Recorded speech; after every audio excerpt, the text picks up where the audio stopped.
Hello friends, आज हमारा जो नया टॉपिक है वो हाइड्रोकार्बन। आज हम हाइड्रोकार्बन के बारे में चर्चा करेंगे।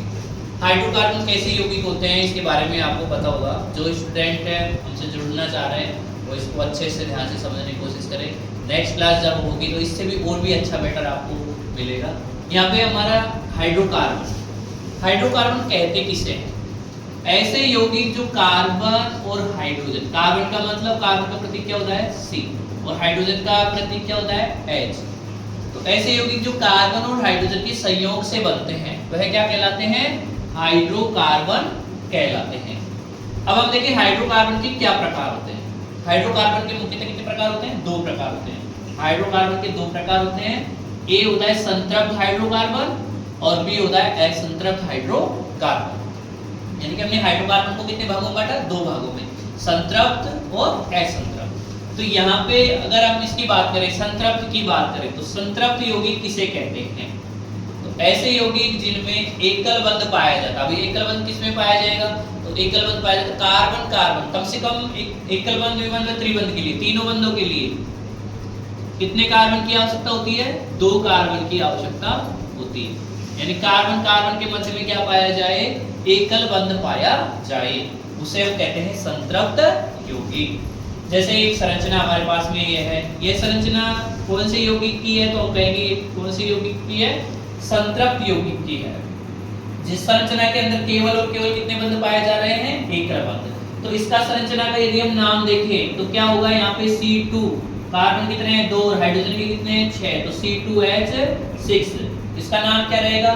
तो C2H6 का नाम क्या रहेगा? C2 को हम बोलते हैं एक, क्या बोलते हैं? एक प्लस एकल श्रेणी है। और ये संतृप्त यौगिक है ना, वो कौन सी श्रेणी में आते हैं? एल्केन श्रेणी में आते हैं। कौन सी श्रेणी में आते हैं? एल्केन श्रेणी में आते हैं। अतः इसमें कौन सा बंध लगेंगे? एकल बंध लगेंगे।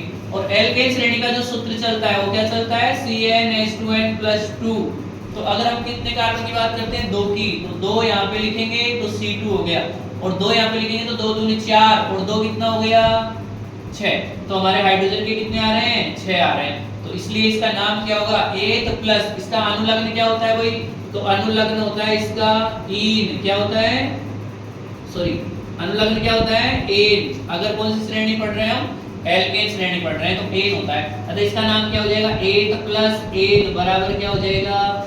एथेन। तो ये कौन सी श्रेणी में आ गया एथेन? तो ये कौन सी श्रेणी में आ गया? संतृप्त में। कौन सी में आ गया? संतृप्त में। नेक्स्ट जो हम देख रहे हैं वो कौन सी श्रेणी के अंदर है? तो देखो हम इसकी बात करें असंतृप्त यौगिकों में, इसकी बात करें असंतृप्त यौगिक। तो असंतृप्त यौगिक क्या है? ऐसे यौगिक जिनमें द्वि या त्रिबंध पाया जाता है, द्वि या त्रिबंध पाया जाता है, वे कैसे यौगिक कहलाते हैं? असंतृप्त यौगिक कहलाते हैं। अब इसके हम उदाहरणों की बात करें। असंतृप्त यौगिक में हम कौन सी श्रेणी पढ़ते हैं? तो असंतृप्त श्रेणी में कौन सी श्रेणी पढ़ते हैं? एल्कीन और एल्काइन। हम पढ़ते हैं एल्कीन और एल्काइन, दो श्रेणी पढ़ते हैं। इसमें एल्कीन में हम कौन से बंध पढ़ते हैं? द्विबंध। और एल्काइन में कितने बंध पढ़ते हैं? त्रिबंध। यानी कि कार्बन कार्बन के मध्य में या तो आना चाहिए द्विबंध या आना चाहिए त्रिबंध। तो ऐसे यौगिक जो श्रेणी में आएंगे वो कौन सी श्रेणी में आएंगे? असंतृप्त श्रेणी में। तो ऐसे असंतृप्त यौगिक कहलाते हैं। और इनकी जो श्रेणी का नाम है वो कौन सी है? एल्कीन और एल्काइन। एल्कीन का जो सूत्र हम देखते हैं वो क्या होता है? CnH2n। और एल्काइन का जो होता है वो क्या होता है? CnH2n-2। तो इस प्रकार से हम हमारे हाइड्रोकार्बन में कितने यौगिक आ रहे हैं? 2, जिसकी चर्चा आज हमने की है। नेक्स्ट आपको फिर अगले वीडियो